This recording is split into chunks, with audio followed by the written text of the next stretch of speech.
Hey guys, tonight we're stepping barefoot into the red earth of the African savanna. No map, no guidebook, and absolutely no card catalog.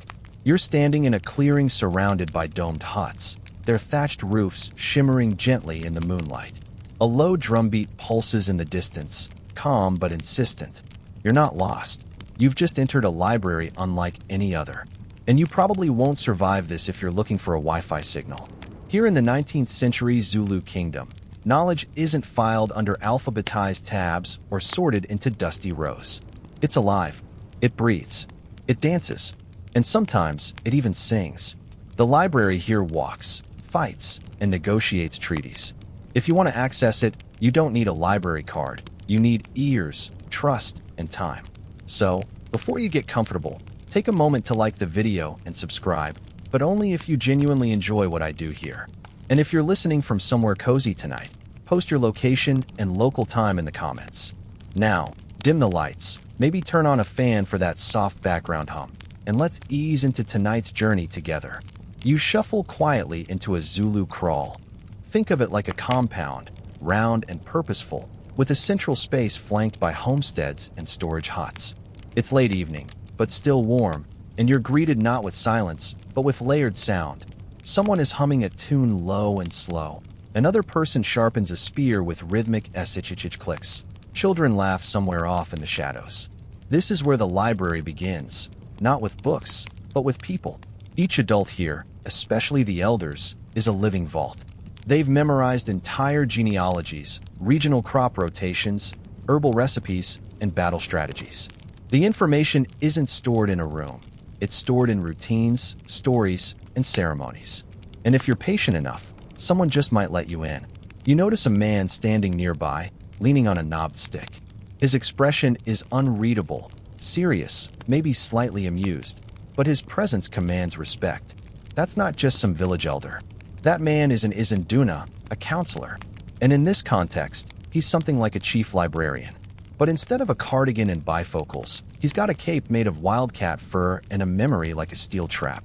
You try to start a conversation, but he simply nods toward a group of young warriors gathered near a flickering fire. They're listening intently as an older man recites the lineage of a local chieftain, threading family names through victories and defeats like a beaded necklace. This isn't casual storytelling. This is structured, rehearsed, and vital. In Zulu culture, a person's identity, who they are, who they descend from, and what they've done, is everything. Forget a name, mix up a relationship, and it's not just a mistake. It's like tearing a page from the archive. And here's the wild part. There are no written corrections. No backup folders. If a key knowledge holder dies unexpectedly, that data might disappear forever. So the community makes sure not just one person remembers. Often, the same tale is memorized by multiple people, cross-checked in conversations like a kind of oral checksum. Historians still argue whether this method was as reliable as paper, but the Zulu didn't need ink to achieve precision. They had other tools: rhythm, repetition, and social rehearsal. In some ways, it worked better than dusty scrolls. A forgotten scroll gathers mold. A forgotten story is corrected by the next person who remembers it right. And then there's the music. As the fire crackles, someone begins tapping a small drum. Another hums. Words emerge, half-spoken, half-sung. It's a praise song, celebrating a woman who saved her village from drought by interpreting bird patterns. It's beautiful and strange and oddly bureaucratic. You're watching the archive being sung aloud, cataloged via verse. This isn't just entertainment. Songs, poems, and idioms encode law, medicine, and geography. They're sticky, memorable, hard to corrupt. Each time someone sings them, it's like checking the backup file still works. One boy near you mumbles the lines under his breath. Practicing, studying. It's how he'll learn the same knowledge someday, by hearing it, mimicking it, passing it on. You sit back, letting the rhythm wash over you. No bookmarks, no scanning barcodes. Just voices, shaped by years of practice, gently transmitting the past into the present. And as the sky darkens above the kraal, you begin to feel it. The hum of a people who never needed paper to remember who they were. You wake up to the sound of early morning chatter, somewhere between a hum and a low murmur, as the kraal comes alive. A rooster crows, far off but persistent. The fire's embers are still glowing, and the red-orange light filters through the rising dust. You blink slowly, adjusting to the motion around you. The Zulu library is open again, but it's never closed, really. Not even in sleep. You watch as children gather in a loose half-circle. No pencils, no notebooks, just alert faces and hands already fidgeting with bits of straw or carving into soft bark. One elder, a wiry woman with silver-threaded braids, stands in front of them. She claps twice, and a hush falls. Then, in a smooth, practiced tone, she begins to speak. She's not reading from a scroll. She's not reciting random fairy tales either. She's building memory structures, using narrative scaffolding to embed facts. This morning's story involves cattle. How to count them, care for them, spot signs of illness. Sounds simple, but it's complex. Zulu cattle terminology alone includes hundreds of specific terms for age, shape, horn type, and behavior. It's like teaching taxonomy with a bedtime story. And she's doing it with rhythm and rhyme. Each phrase hooks to the next one. You can almost see the memory weaving itself like a basket. This is part of a broader system known as Ubuntu. Roughly, I am because we are. In this library, knowledge isn't owned. It's shared. You don't hoard it, you circulate it. You don't isolate it in a vault, you breathe it in every day. And yes, that means the catalog walks around barefoot and sometimes tells jokes halfway through an epic poem, but that's how it sticks. Today's lesson shifts subtly from cattle to kinship. Who owns what and why? How marriage alters land rights. You realize this isn't just a story, it's a live update to the kingdom's legal system. Everyone here needs to understand it. And the best way to do that? Make it sing. You follow a small group of young men walking down a path between thorny acacia trees. They're headed to a nearby field where two elders are waiting, each holding a thin stick. There's a pile of stones between them. They sit cross-legged, nod to each other, and begin. Each stone represents a household. The sticks point to movement, alliances, recent births, deaths. It's a dynamic memory map. You've just walked into a meeting of Zulu estate planners, and their whiteboard is made of dirt and pebbles. It's shockingly effective. Historians still argue whether this stone map method was symbolic or literal. Did every family have a rock, or was it a teaching aid? No one's entirely sure. But the principle holds. Tactile learning plus live memory equals data retention. In this world, learning by doing isn't a trendy pedagogy. It's survival. And the truly wild part? All of this works at scale. The Zulu kingdom, especially under King Shaka, was vast. Tens of thousands of people, hundreds of clans, widespread territories. And yet, governance happened. Laws were followed. Histories remembered. Treaties honored. All without a written archive. Part of that comes from mbizos, large, public gatherings where information is shared collectively. Think town hall plus TED Talk plus family reunion. Everyone comes. Everyone listens. And crucially, everyone repeats. Because repetition is the server room of oral knowledge. The more people carry a version of the story, the more robust it becomes. You watch as another group assembles under a large tree. There's clapping, dancing, sudden bursts of call and response. A praise singer, or Mbanji, steps forward. His job? Recite the deeds of a visiting dignitary, part welcome, part audit. He shouts names, dates, victories, dramatic pauses. If he forgets a key fact, the crowd will correct him, gently but firmly. The Zulu record keepers are human, but they are also crowdsourced. You wonder what happens if someone lies, or just fudges the details a bit. Ah yes, that's where consensus correction comes in. When knowledge lives in many minds, the errors don't last long. If one storyteller exaggerates, another will quietly retell the true version at the next ceremony. Memory here is self-healing, like a stubbornly accurate grapevine. Even children participate. Later in the afternoon, you spot a game being played with small bones. It looks like a version of jacks, but there's a pattern. Each move must be accompanied by a proverb. Miss the meaning, lose the turn. You realize you're watching educational gaming, pre-colonial edition. No screens, but high stakes. Because here, learning isn't compartmentalized. It's everything.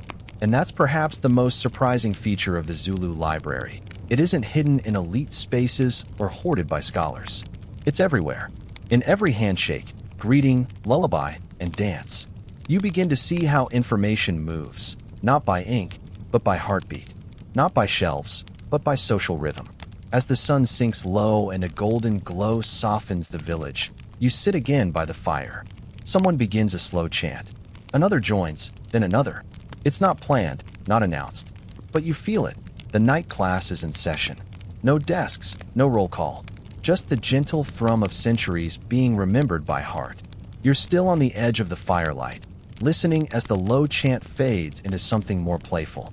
A boy cracks a joke, his friends erupt in laughter, and then, seamlessly, the group returns to the story. There's a rhythm to the way they switch from laughter to lesson, from teasing to tradition.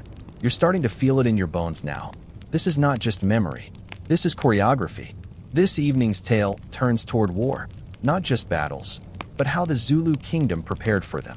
But tonight's lesson isn't about blood or conquest. It's about logistics. And believe it or not, you're learning military strategy via beadwork and stick-fighting drills around the fire. One young woman strings beads in precise, geometric patterns. Each color means something. Not fashion, information. Bead codes in Zulu culture carry everything from romantic intent to clan affiliations to battle orders. The way a bead bracelet is tied can signal whether you're mourning a relative or reminding a rival to pay his cattle debt. You glance around. Suddenly, you notice how many people are wearing these little encrypted bracelets and necklaces. They're like wearable USB drives. No passwords, just pattern fluency. Meanwhile, a group of teenage boys practice mock combat using carved sticks. It's all graceful, fluid movement, more ballet than brawl. The elder instructing them barks commands that seem almost musical, his phrases carrying the cadence of poetry. Left duck, turn like the sun, eyes sharp as the owl. This isn't play fighting. This is coded training. These boys are learning not only how to defend their kraal, but also how to remember orders, interpret signals, and respond as a unit, without ever needing a written battle plan. Historians still argue whether these training sessions were formal military academies or simply traditional games with a martial edge. Either way, they got results. And like everything else in this kingdom without books, it's not just about the individual. If you flub your move, you don't just lose a point, you confuse the whole group. Collective memory, again, proves stronger than solo brilliance. You shift your gaze toward the ridge line, where a faint silhouette begins to take shape. A group of older men, heads wrapped in traditional cloth, are arranging stones in a large circle. You're told this is a council, a high-level policy discussion. But they aren't writing laws. They're performing them. One man begins to walk around the circle slowly, pointing to the stones, naming each one after a region or clan. Another recites key incidents from the past year, grazing disputes, alliances, a sudden shift in rainfall patterns. All this, spoken aloud and embedded in ritual. They end the session not with a vote, but with silence. Because sometimes, silence is the final record. If no one objects, the version told becomes the version remembered. Tomorrow, these decisions will be performed again in stories, chants, and daily behavior, until they harden into consensus. You get the strange sense that if you lived here long enough, you'd begin to dream in footnotes. Footnotes made of rhythm, expression, and careful, reverent pauses. Elsewhere in the kraal, a woman is preparing a fermented milk dish. She sings softly as she stirs, and nearby, a little boy repeats her words. He doesn't know it yet, but he's learning microbiology, Zulu style. The song includes clues about fermentation time, how to test for spoilage, and which container materials slow decay. No one hands him a manual. The kitchen is the manual. Unless you think this is all some magical utopia, don't worry. Even the Zulu memory system has its complications. For example, what happens when someone dies suddenly, without passing on their story? Or when two respected elders disagree on a historical detail? There's a tension here, soft but real. You sense it in the sideways glances during recitations, in the way someone clears their throat when an ambiguous ancestor is mentioned. This is where the Izangoma, traditional healers and spiritual mediators, come in. Part therapist, part historian, part judge, their role includes recovering lost or disputed knowledge through trance, divination, and ritual. Historians still debate whether these practices were a kind of mnemonic technique or something deeper, an emotional truth-making tool in the absence of written arbitration. But however you interpret it, the result is the same. Memory here has backup systems. If the elders forget, the dreams might remember. As the fire dims, you hear a call from a hut across the way. Someone is gathering people for an oral recitation duel, a kind of memory battle between two storytellers. Each must pick up where the other left off, correcting errors and elaborating details. It's like rap battling, but with 18th century cattle treaties instead of diss tracks. And guess what? People love it. They cheer at clever turns of phrase. They groan when someone flubs a name. And the final score isn't points, but precision. By now, you're starting to understand something strange and beautiful. This is not just a library made of people. It's a performing library. A living, evolving script that relies not on storage, but on sync. If even one dancer forgets their step, the whole routine wobbles. But when they all remember, it's a masterpiece of memory in motion. The fire has died down now, but the storytelling doesn't stop. It just shifts its tone. The night is cooler, the pace slower, and the voice is quieter, but no less powerful. You're lying close to the earth, feeling it hum with the weight of words passed from one generation to the next. Tonight's memory isn't about war or governance. It's about cattle. Yes, cattle. Those plodding, mooing beasts that chew endlessly and somehow held together an empire.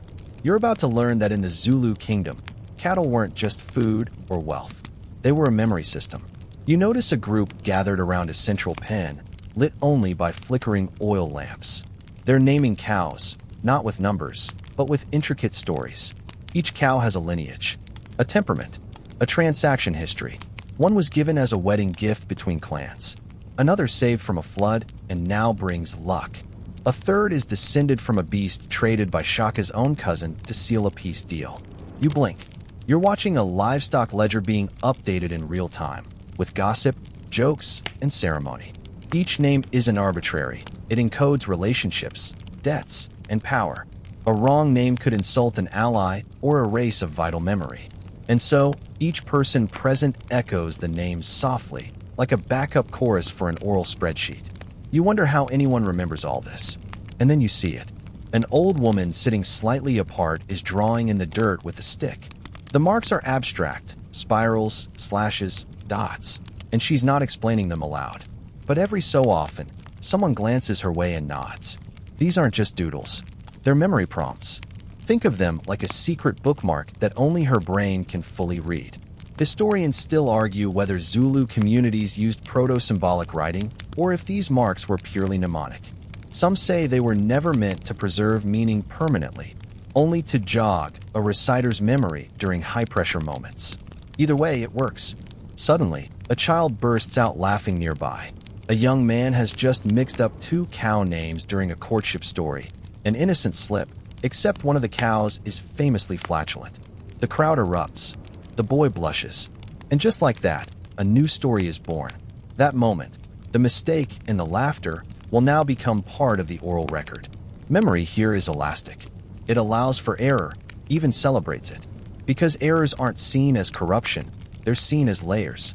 The original still exists, but now it's joined by a footnote made of embarrassment and joy. Now, off to the side, a different kind of memory keeper prepares a basket. She's a midwife, and she's organizing dried herbs, charms, and carved tokens. Each item has a use, yes, but also a story. She explains them not with measurements, but with parables. A root is boiled until the stars move 3 fingers, and a tea is steeped until the moon peeks over the thorn tree. Time, in the Zulu kingdom, is relational. It's marked not by clocks, but by shared moments. You begin to notice how every memory is attached to someone. There's no neutral data. If a child learns a healing technique, it's always the way Andy so-and-so did it when your cousin had that fever from sleeping by the river. Knowledge is embedded in biography. And here's something modern science can't easily replicate: accountability. If you misuse knowledge, you're not just wrong. You've disrespected the person who gave it to you. That person still lives in your home, your clan, your stories. So learning becomes a sacred trust. One boy nearby is trying to memorize a series of herb names. Instead of repeating them, his elder gives him a song, each verse anchored by a different ailment and the sound of the remedy being prepared. Boil, crush, stir, blow.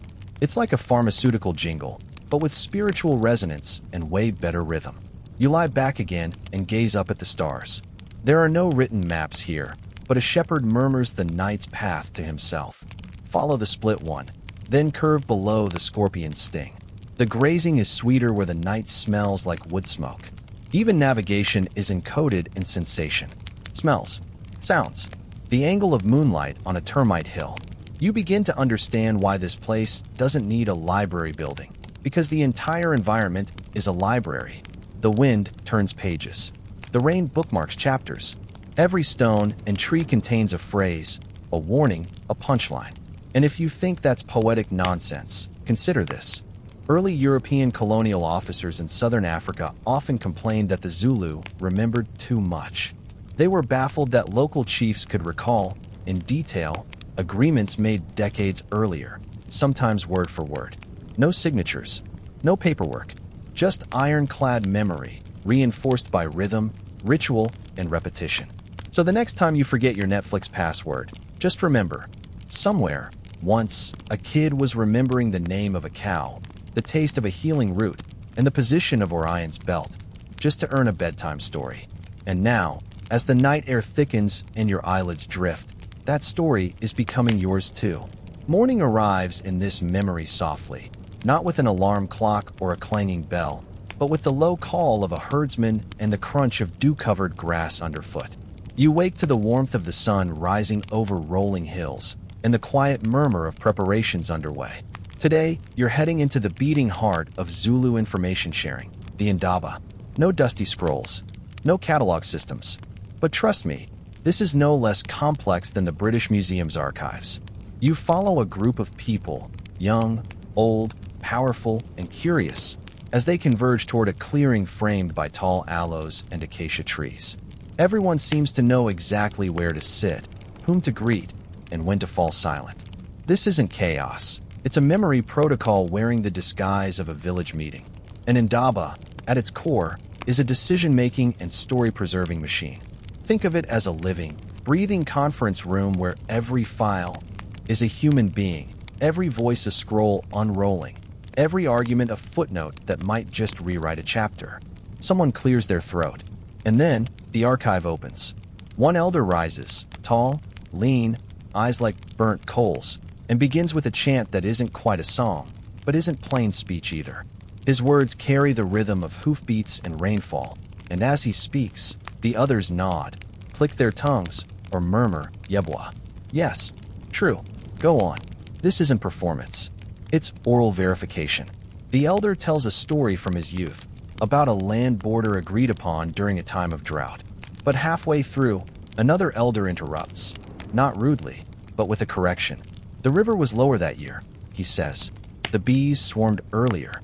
That meant the honey harvest came before the millet, which means the meeting happened in the month of fire, not the month of dust. Now the story changes shape, just slightly, like a clay pot still on the wheel, and everyone listens closer. The correction is accepted not because it's louder, but because it fits better with the whole. You realize, history here is communal vetting. Every version of a story is up for debate, but only the version that resonates with shared memory sticks. It's like Wikipedia. If it were sung by your grandfather around a fire and edited by his sister from the other village who remembered that the goat wasn't brown, but spotted. Here comes the official part. A younger man steps forward with a stick, carefully carved, dyed, and beaded. This is not a pointer. It's a memory staff. Each notch or pattern represents an event, a verdict, or a conflict resolved.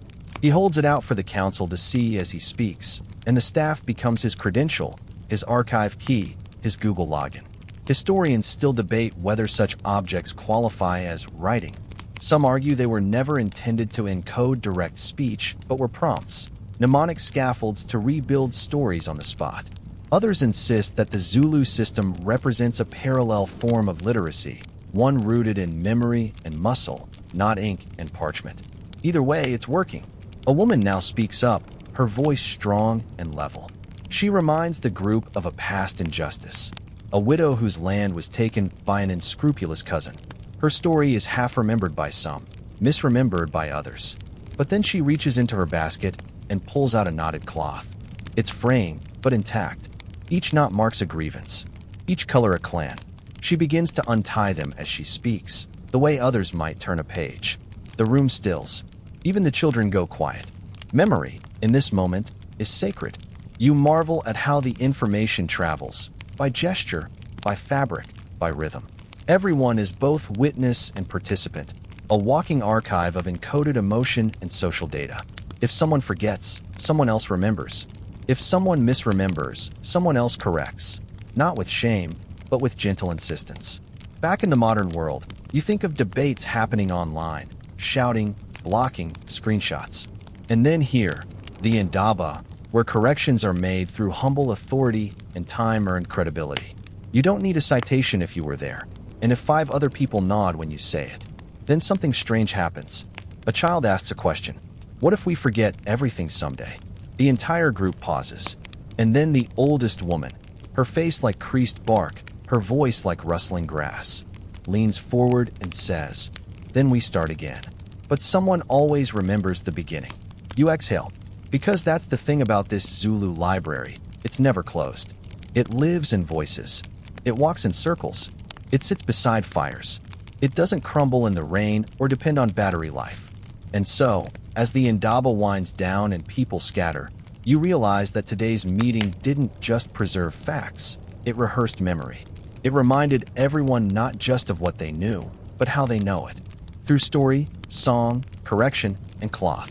The sun sets again. Another story has been updated. Another elder carries a version home in her steps, in her hum, in her half-smile at the stars. And maybe, just maybe, you carry a version now too. Night returns like a velvet curtain, slow and heavy, and once again you're stretched out on a woven mat, the scent of smoked wood lingering in your hair. But your mind is still buzzing with the rhythm of the Indaba, of sticks and knots and softly uttered truth. And just when you think the library has closed for the day, it shifts forms again. This time, you follow a group of young initiates, boys not quite men, walking single file under a sliver of moonlight. You're heading toward a hut just beyond the kraal, its entrance marked with painted stones and feathers. This is not just a place, it's a ritual in architecture.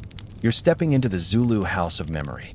No one calls it that out loud, of course, but you'll come to see why the name fits. Inside, the space is dim, lit by a single clay lamp and the glint of beaded curtains that tinkle softly as they're brushed aside. The air is warm and scented with dried herbs and something earthy, damp soil, perhaps. There's a circle already forming, led by a man with a painted face and bare shoulders. His name isn't said, but you can tell. He's the Mbanji, the praise poet. He's not here to entertain. He's here to download data. With a voice as smooth as warm beer, he begins to chant, not randomly, but in careful genealogical sequence. Your head spins as he rolls through ancestors and lineages, like the world's most poetic Ancestry.com, connecting each initiate to centuries of memory. You try to keep up. Shaka ka Senzangakona, Senzangakona ka Jama, Jama Kandaba, Ndaba Kazungu. It's not just names. It's context, coded into rhythm.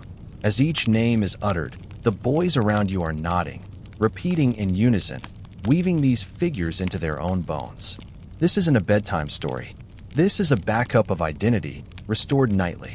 One of the boys whispers the next name before the Mbanji says it. He's learning fast. That boy is a future memory keeper. And then the Mbanji switches modes. Now come the praise names, half title, half battle cry. Breaker of spears. He who roared at the storm. These phrases don't explain the person, they evoke them. They're less about facts and more about feeling, mnemonics with emotional charge. This is how the Zulu preserve character data, you realize. Not through dry records, but through metaphors so vivid it leaves fingerprints on your imagination. Historians still argue whether Mbanji poetry qualifies as history or art. Some claim it's exaggerated, filled with hyperbole and flourishes. Others insist that it represents a truer form of memory, where how someone was remembered mattered more than exact dates. Honestly, you're not sure either. But when the Mbanji describes a warrior who once threw lightning with his left hand and caught it with his right, you find yourself nodding like it's an eyewitness account. The poem ends, not with applause, but with a soft chorus of repetition from the circle. Memory echoed is memory locked in. You feel it settle in your own chest. Now the boys are given a challenge. From a small clay pot, the elder pulls symbol tokens, wooden discs etched with symbols, a shield, a snake, a fire, a raindrop. One by one, each boy must draw a token and tell a story that connects their lineage to that symbol. One boy draws the snake. He pauses, thinks, and then begins a tale about his great-grandmother, who once survived a drought by following snakes to hidden springs. The others murmur. They've heard the story before, but never quite like this. Now it's your turn.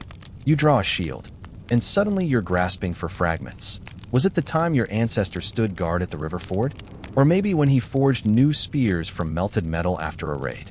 You speak, haltingly at first, then with more flow. The others listen, not for correctness, but for resonance. You realize this isn't a test. It's a rehearsal of cultural memory. No grade, just participation. Back outside, the moon's risen higher. The wind picks up. One boy stands still for a long time, staring at the horizon. You ask what he's thinking. My grandfather said memory lives in the wind, he murmurs. It travels. You just have to sit still enough to hear it. You sit still, and you begin to hear things. Not voices, not exactly, but the echo of footsteps layered on footsteps. Stories layered on stories. The oral tradition here isn't passive. It's participatory history, constantly rehearsed and reimagined by its keepers. Back in your world, memory lives in cloud drives and hard disks. Here, it lives in bodies and breath, passed along like a game of telephone, except everyone is deeply invested in getting it right. You remember something one of the elders said earlier when a child misquoted a proverb. He'd smiled and said, "That's not wrong. It's just early. Every story here is a draft, but every draft matters." You lie back on the mat again, feeling the night soak into your skin. Somewhere, the Mbanji is still murmuring names. Somewhere, a grandmother is correcting a grandchild's tale. And somewhere inside you, the symbols are rearranging: shield, fire, rain, snake, telling you stories you didn't know you remembered. And tomorrow, you'll be one day closer to holding one of those memory sticks yourself. The next morning arrives with the scent of roasted sorghum and wood smoke, and you're beginning to notice a rhythm to life here.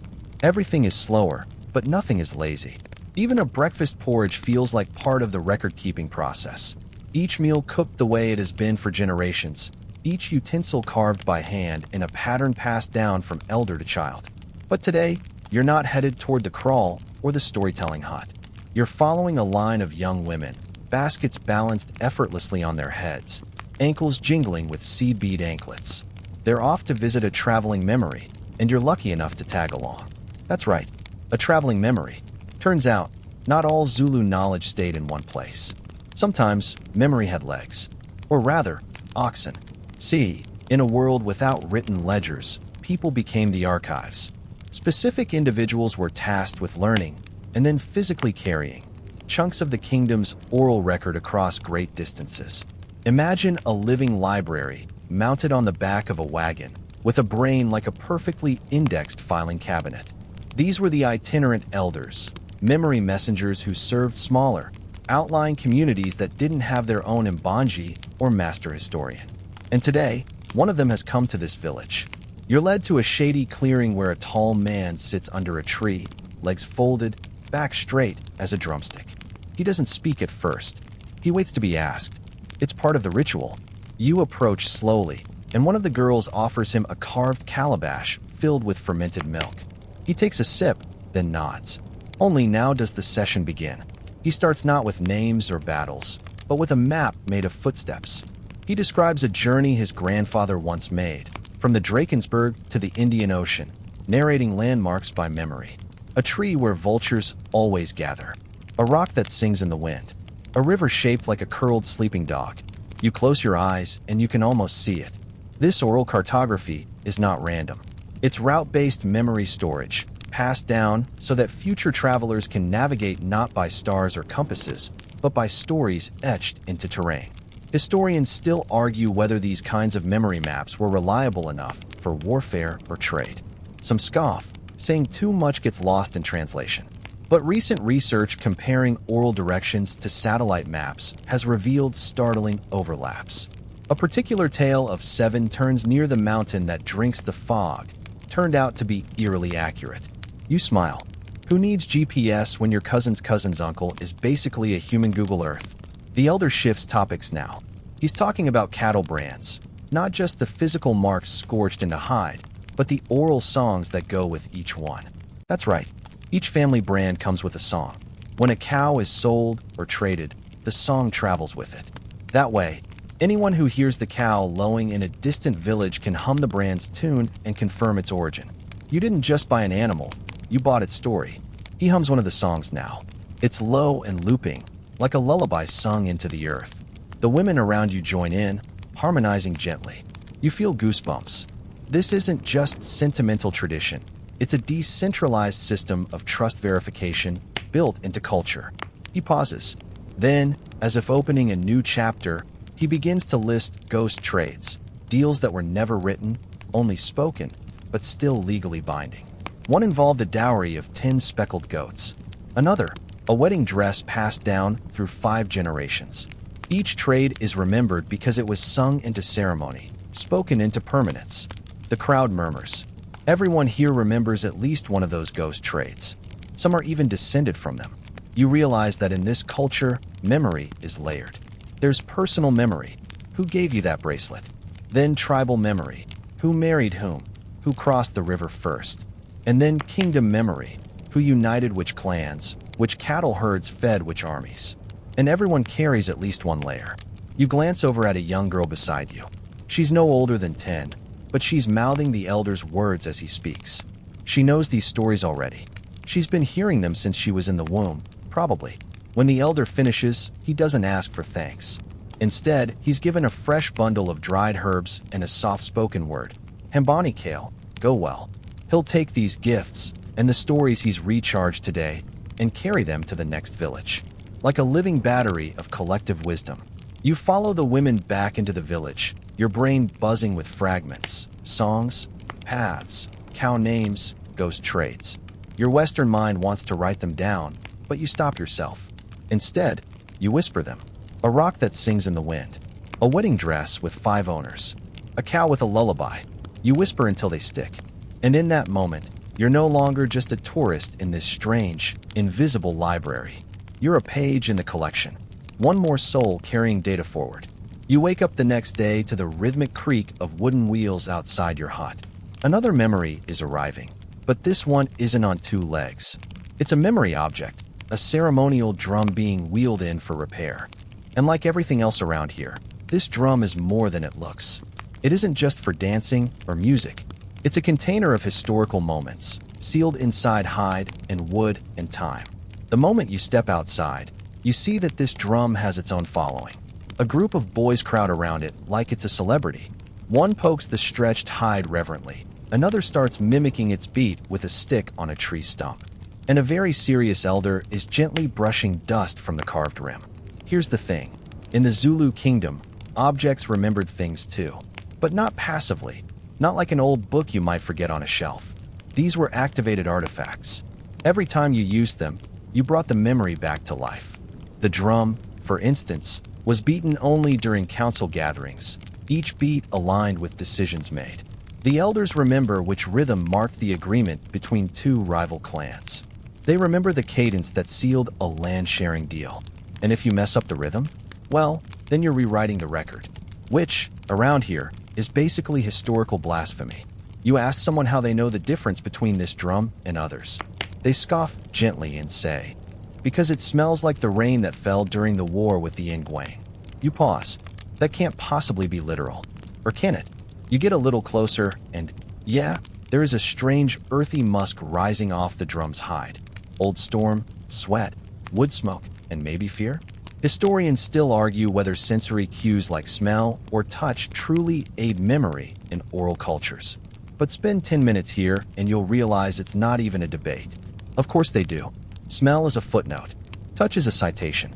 Rhythm is a bibliography. Now, one of the boys is showing you another object. A carved wooden stick with a cluster of knots.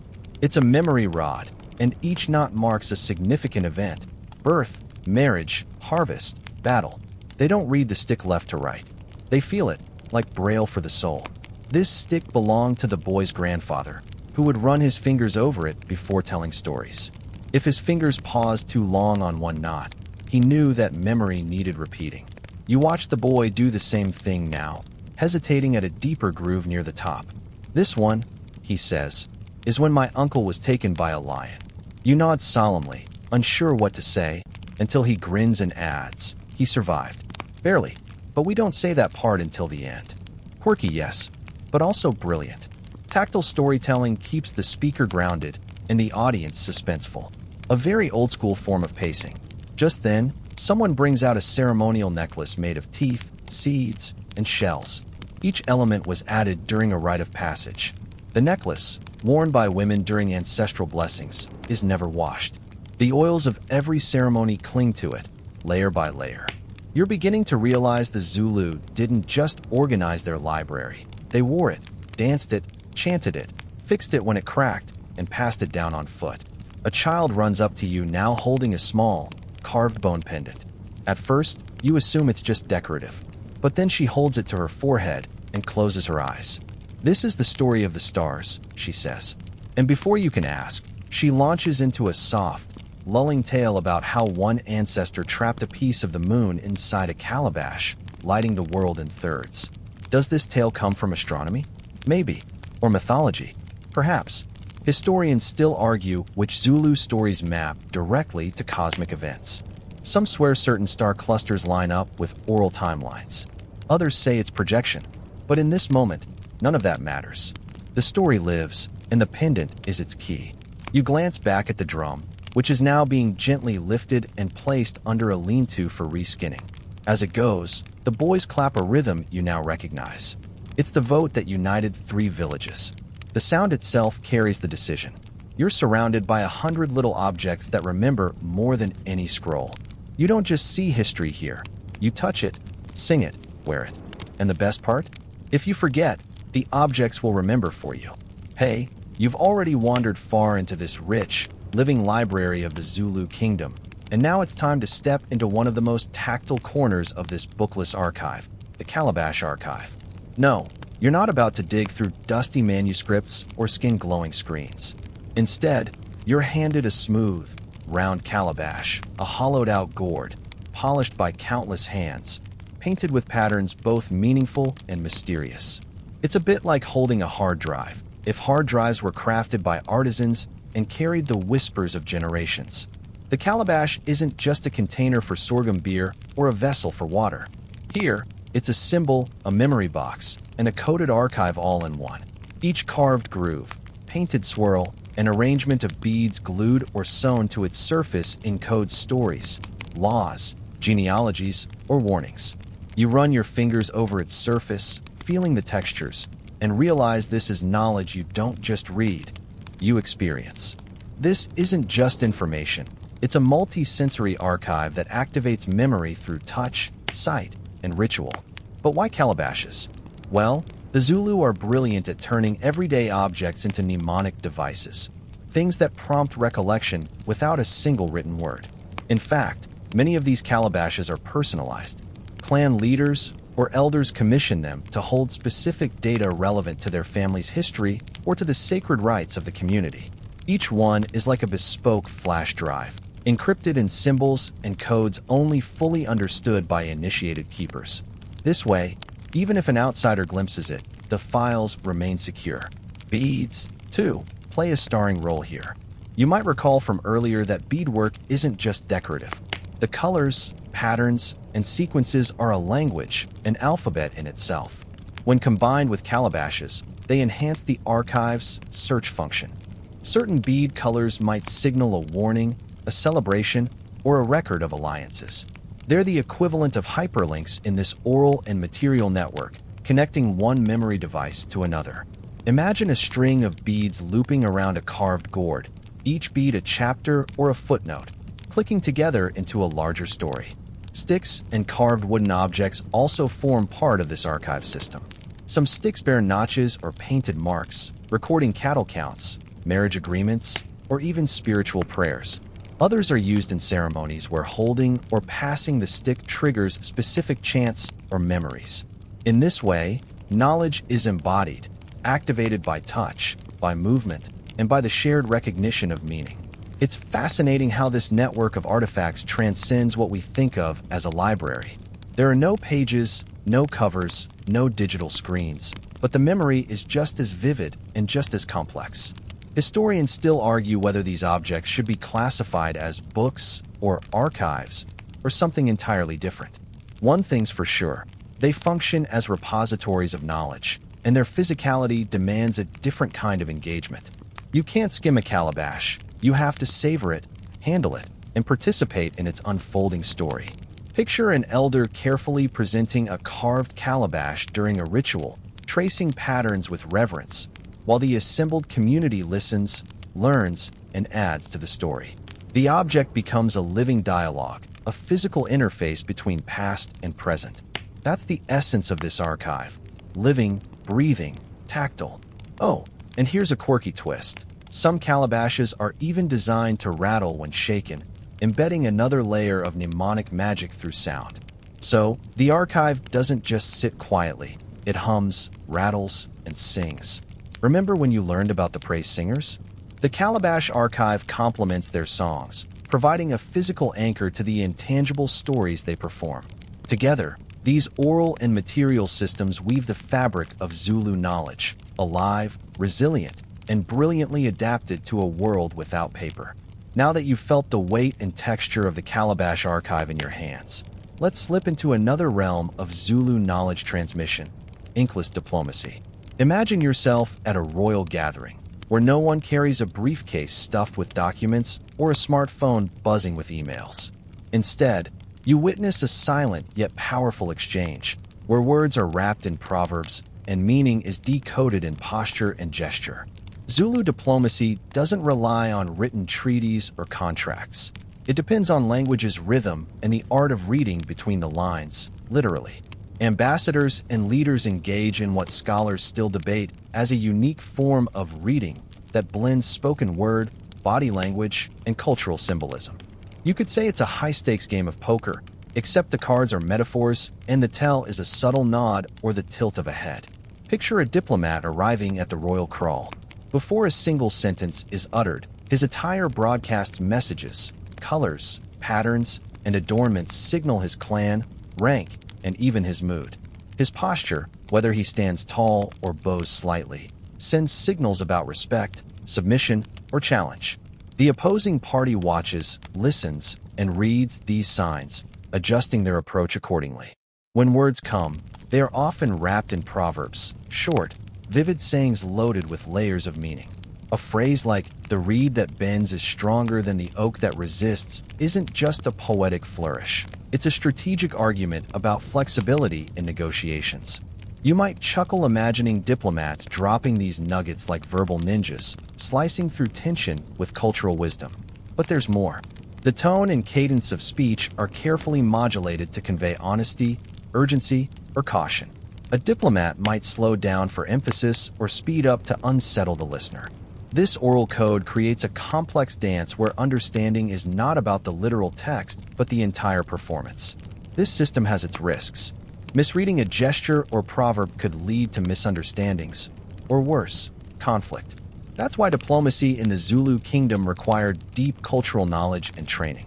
It wasn't just about memorizing treaties. It was about mastering a living language of symbols and signs. Interestingly, this mode of diplomacy thrived even as European powers arrived with their paper treaties and written contracts. Historians still argue whether the Zulus' oral-based diplomacy was a conscious resistance to colonial systems or simply the natural extension of their cultural priorities. Either way, it's clear the Zulu held a form of knowledge management that was both sophisticated and deeply human. Oh, and a little quirky note. Some diplomats carried small sticks or calabashes, our old tactile friends, as part of their negotiation toolkit. These objects weren't mere trinkets, but mnemonic anchors, reminding the speaker of key points or past agreements, like a natural PowerPoint slide deck. So, next time you think about diplomacy, remember it's not always about the ink on paper. Sometimes, it's about the bend of a reed and the weight of a proverb. You're beginning to see how knowledge in the Zulu kingdom isn't just spoken or touched, it's lived. Now, Turn your attention to the youngest members of this oral library. Children, the scribes in training before they've even lost their baby teeth. Imagine the village as a classroom without desks or textbooks, where every moment is a lesson, every game a rehearsal for memory mastery. Kids don't just play, they memorize. From an early age, they chant genealogies, recite clan histories, and perform dramatic reenactments of battles and migrations. You watch a group of children gathered around a fire, their voices rising and falling in rhythmic harmony, each child perfectly in sync with the others. This isn't just child's play, it's serious work, embedding the kingdom's knowledge into living vessels. The chants themselves are carefully crafted tools. They're repetitive, musical, and full of mnemonic devices, rhymes, alliteration, and call and response that make complex histories easier to remember. Sometimes the children act out the stories, turning oral archives into theatrical performances. These reenactments reinforce not only facts but also values, social roles, and cultural identity. Interestingly, children learn by overhearing as much as by direct instruction. Adult conversations, praise poetry, and even gossip are educational fodder. In fact, the boundary between formal and informal learning is delightfully blurry here. You might overhear a child correcting an elder's version of a story, or elders weaving local gossip into larger narratives that shape community memory. Historians still argue whether this early immersion in oral tradition gives Zulu children cognitive advantages over literacy-dependent societies, especially in areas like verbal memory and social cognition. Either way, watching these kids is like witnessing a human hard drive uploading crucial data from infancy. There's a quirky side, too.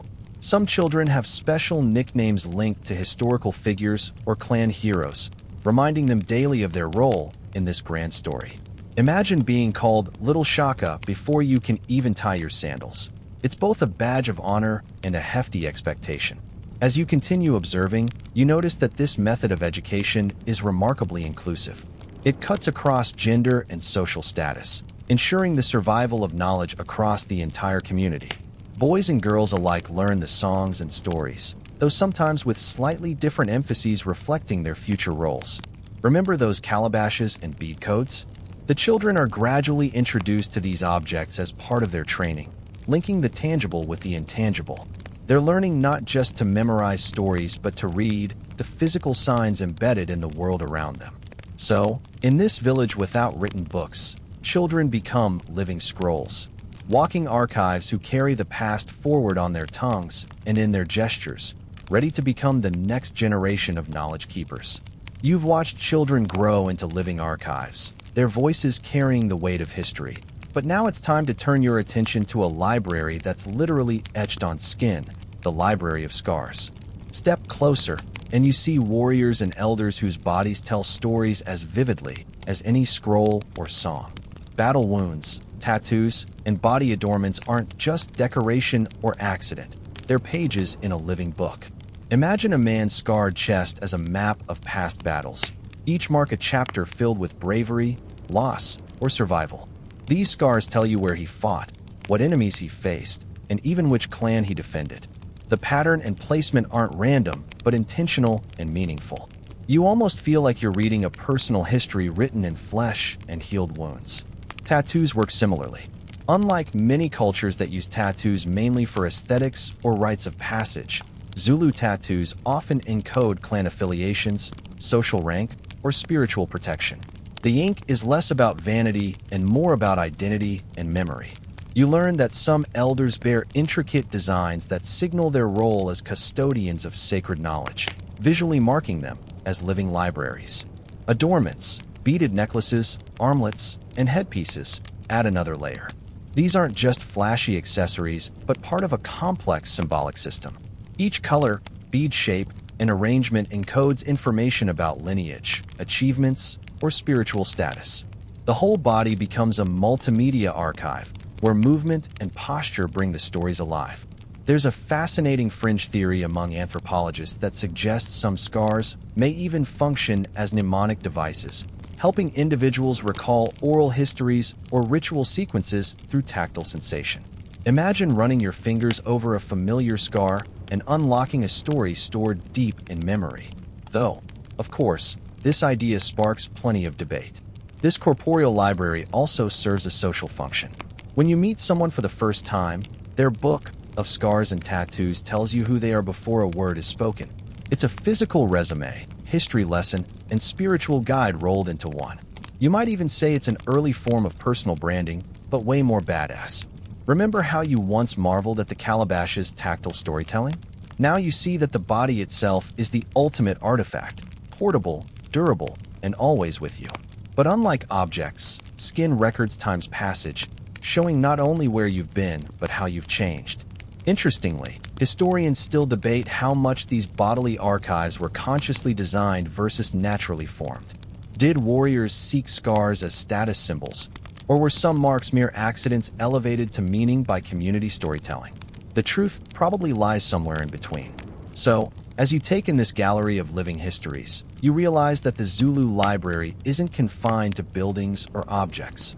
It's etched, inked, and worn in flesh, a testament to how memory and identity are inseparable in the rhythm of skin and story. You've seen how stories live in bodies, objects, and voices, but now turn your gaze outward, toward the winds that carry word of mouth across the vast Zulu kingdom. Imagine messengers sprinting through thorny bushes, across rivers, and over rolling hills, not just delivering news, but ferrying the kingdom's collective memory on their very footsteps. These runners, known as Izambangis and Izinkafu in some accounts, are far more than fast legs and stamina. They're the kingdom's living data cables, transmitting oral archives along carefully memorized routes. Each path is a mnemonic device in itself, a natural data pipeline, where landmarks serve as checkpoints reminding the runner of what stories or messages must be delivered or collected. You watch as a messenger pauses briefly by a distinctive baobab tree, a giant whose twisted trunk and dangling fruit have stood as a witness for centuries.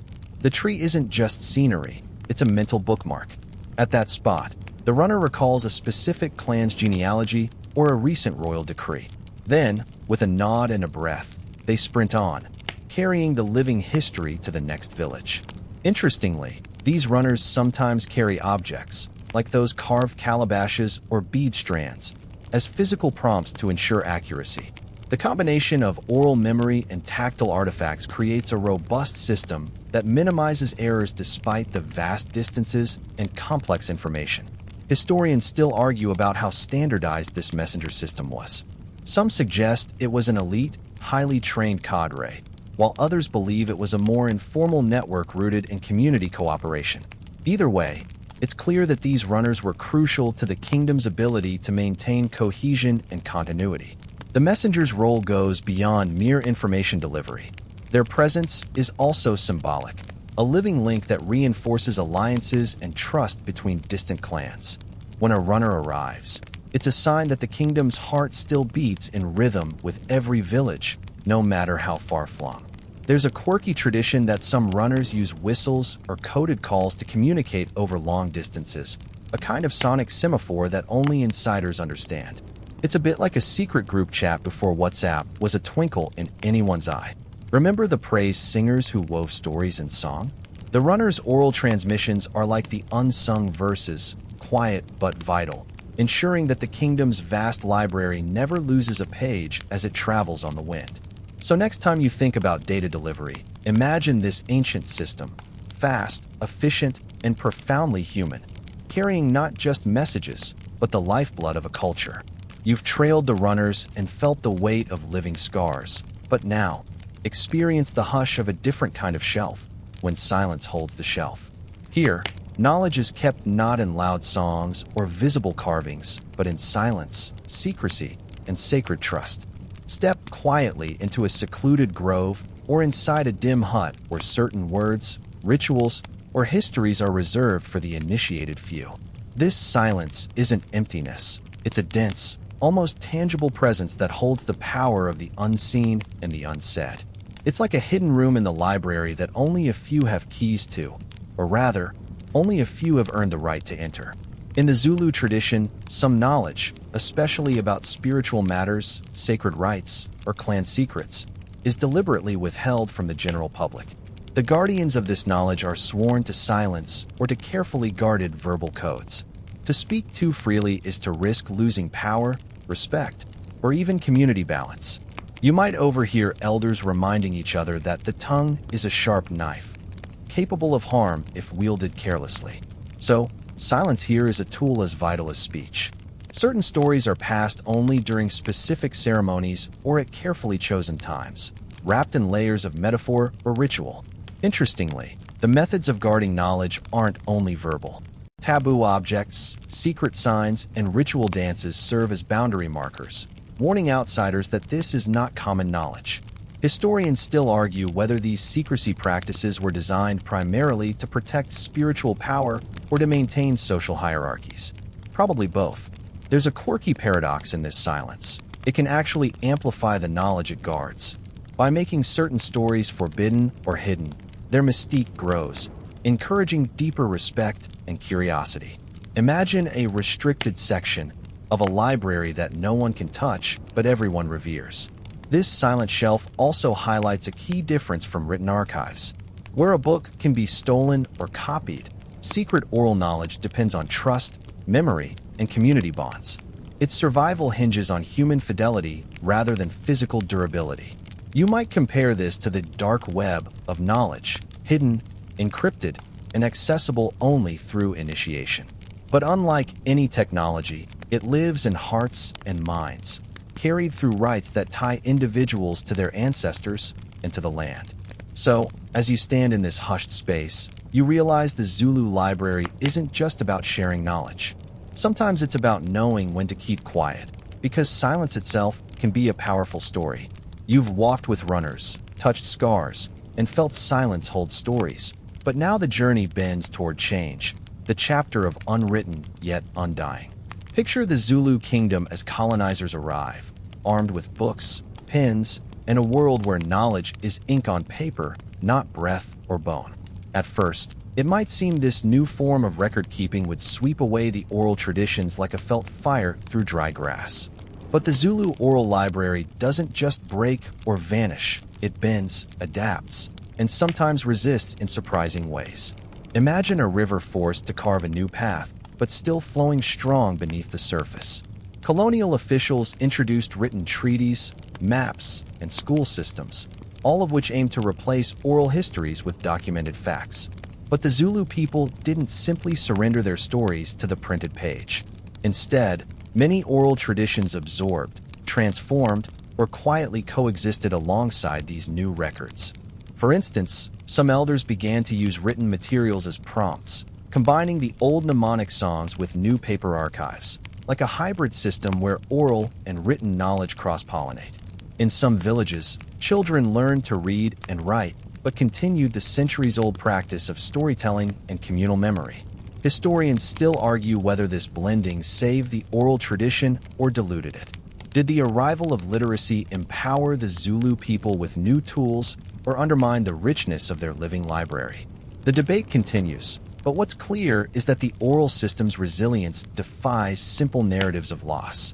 There's a quirky twist. Some Zulu poets and historians later incorporated colonial documents into their praise poetry and oral performances, turning foreign texts into living verse that could be remembered and reinterpreted. Think of it as remixing a classic song with new beats. Even today, the legacy of this unwritten yet undying library persists in community gatherings, rituals, and songs. Proof that memory is never just a static thing, but a living, breathing force that evolves with time. So, as you close your eyes and imagine the drum beats fading into night, remember that the Zulu Kingdom's library without books is a testament to human creativity, the art of keeping stories alive, not on paper, but in the pulse of life itself.